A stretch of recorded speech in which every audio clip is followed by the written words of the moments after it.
बिहार में बवाल मचा हुआ है, सियासी बवाल मचा है। रविंद्र सिंह भाटी ने प्रशासन पर कई बड़े आरोप लगाए हैं, कैसे देखते हैं इसे? नहीं, देखिए इशिका, ये पूरा मुद्दा जिस रूप से राजनीतिक माहौल गरमाया था, लोकसभा चुनाव में प्रचार का ये मौका था और तब तक ये माना जा रहा था कि ये एक प्रतिद्वंदिता है, त्रिकोणीय मुकाबला है जिसमें सभी अपना पूरा जोर लगा रहे हैं, सब जी। अपनी खुलकर बात रखना चाह रहे हैं। लेकिन इन चुनाव में खास तौर से मतदान खत्म होने के आखिरी 2 घंटे से के समय में जिस रूप में बाड़मेर जैसलमेर संसदीय सीट पर घटनाक्रम हुआ है, वो अपने आप में हैरान करने वाला है और इस जी। बात का ये एहसास करवा रहा है कि चुनाव के अंदर देखिए, अगर कड़वाहट होती है नेताओं के बीच में, समर्थकों के बीच में, तो किस हद तक ये पूरा मामला जा सकता है। तो ये अपने आप में बड़ा महत्वपूर्ण है। और इस पूरे घटनाक्रम में देखिए, मेरे साथ में अभी हम कोशिश करेंगे, हरीश चौधरी है, उनसे बात करें। मेरे सहयोगी, उनसे कहूंगा फोन उठाकर एक बार बात करने की कोशिश करें। अगर हरीश चौधरी फोन लाइन पर जुड़ते हैं तो कनेक्ट करवाएं जी। मेरे जरिए। लेकिन इसका जो बातचीत हो रही है बड़ी महत्वपूर्ण है। जिस रूप में वहां पर उम्मीदवार है, उन्होंने भी ट्वीट किया है कि उनके समर्थकों के साथ रविंद्र सिंह भाटी है, उनके समर्थकों ने मारपीट की है। और उसी तरह रविंद्र सिंह भाटी है, वो प्रशासन पर आरोप लगा रहे हैं। वो कई वीडियो ऐसे आए हैं जिसमें शिव के क्षेत्र के अंदर जो निर्वाचन जो बूथ थे, जो क्षेत्र थे, उन क्षेत्रों के अंदर रविंद्र सिंह भाटी के जो पोस्टर बैनर हैं वो भी यहाँ पर लहराते हुए दिखाई दिए। तो सोशल मीडिया जिस रूप में इन तीनों नेताओं ने इसका इस्तेमाल किया इन चुनाव के अंदर, और वहां पर जिस तरह की खबरें आ रही हैं वो साफ तौर पर बता रहे हैं कि बाड़मेर जैसलमेर सीट के अंदर जो पूरा मुकाबला था, अब वो राजनीतिक दांवपेच से आगे जातीय एक हम कहें प्रतिद्वंदिता के अंदर तब्दील हो गया है। और वहां पर जैसे जाट या राजपूत और मुस्लिम समुदाय और एससी समुदाय, इन सब जी। के बीच में जो राजनीतिक पेच उलझे हैं, उसका असर है वो यहाँ पर देखने को मिला है। और अपने आप में महत्वपूर्ण है। हरीश चौधरी, कुछ देर में उनका नंबर हमारे पास में आएगा इसी का, जो व्यूअर अभी जुड़े हुए हैं उनकी जानकारी के लिए, उनसे हम सीधी बात करेंगे। क्योंकि हरीश चौधरी हैं, वो भी धरने पर बैठे हैं। और तो धरना पॉलिटिक्स से चुनाव के बाद में जिस रूप में चल रही है बाड़मेर जैसलमेर में, वो ये बताता है कि चुनाव के बाद में भी किस तरह से न केवल नेताओं के आपसी संबंधों में खटास है, कार्यकर्ताओं में टकराव है, और प्रशासन पर अविश्वास जिस रूप में जताया जा रहा है। क्या ये कोशिश हो रही है इन तमाम नेताओं की ओर से कि चुनाव के अंदर कुछ सीटों के ऊपर रीपोलिंग की बात हो? ये भी देखना दिलचस्प होगा। आखिर इस धरना प्रदर्शन और इन तमाम इंतजामों के जरिए ये जो उम्मीदवार हैं, प्रत्याशी या उनके समर्थक हैं, वो आखिर चाहते क्या हैं इन चुनाव जी। के अंदर? ऐसा वो क्या करवाना चाहते हैं? अगर हो सकता है उनके साथ अन्याय हुआ है, हो सकता है प्रशासन ने यहाँ पर उनके हितों की कुछ अनदेखी की हो, तो ऐसे में आखिर वो चाहते क्या हैं? ये खुल के नहीं कह रहे हैं कि किन सीटों पर वो बाई इलेक्शन करवाना चाहते हैं, किन बूथों पर वो बाई इलेक्शन की बात कर रहे हैं।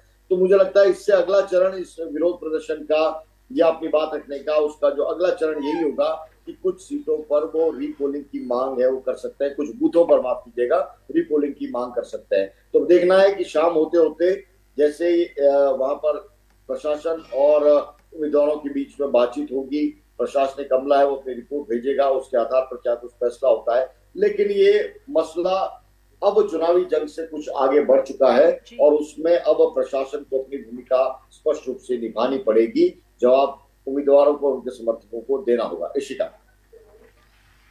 जी, लेकिन विशाल जी, उधर आप देखिए कि उम्मीदवार बेनीवाल भी लगातार कई तरह के आरोप लगा रहे हैं। वो भी ये कह रहे हैं कि कल मतदान के दौरान कई तरह की अव्यवस्थाएं हुई, समर्थकों के साथ मारपीट तो हुई है। इधर रविंद्र सिंह भाटी तो सीधे चलिए प्रशासन पर आरोप लगा रहे हैं, मगर उम्मीदवार बेनीवाल रविंद्र सिंह भाटी पर हमलावर है। वो कह रहे हैं कि इनके समर्थकों ने उनके समर्थकों के साथ मारपीट की।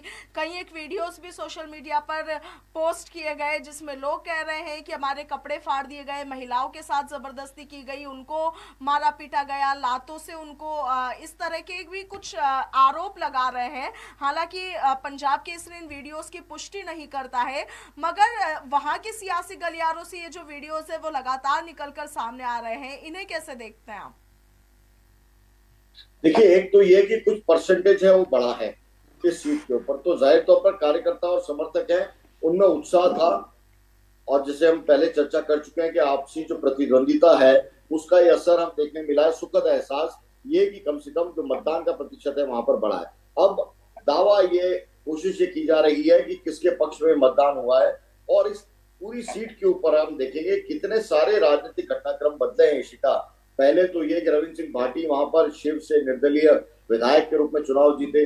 अब वो लोकसभा सीट के लिए चुनाव लड़ेंगे नहीं लड़ेंगे उसको लेकर बहुत बातें हुई, बहुत चर्चाएं हुई, राजनीतिक घटनाक्रम भी हुए।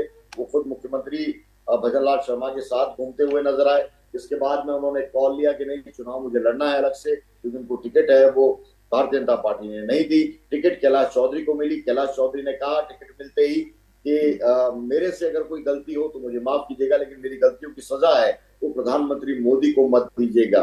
तो वहां उस सीट के ऊपर बीजेपी के अंदर जो घटनाक्रम है वो भी सामने आया। रविंद्र सिंह भाटी ने ताल ठोकी, वो भी सामने आया।